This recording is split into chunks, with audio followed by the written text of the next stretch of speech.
पुरवैया देखा अवतारी मैया।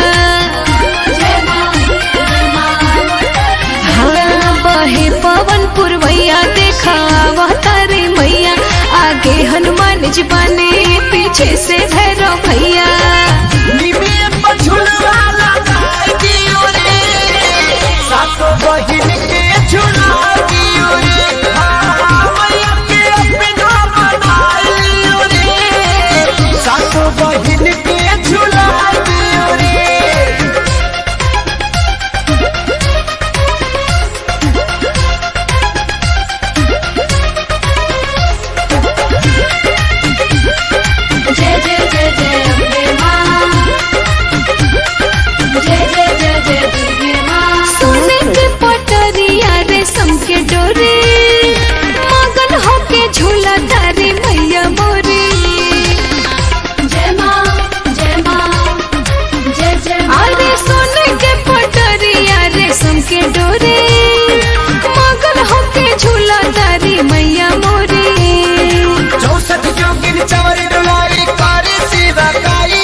से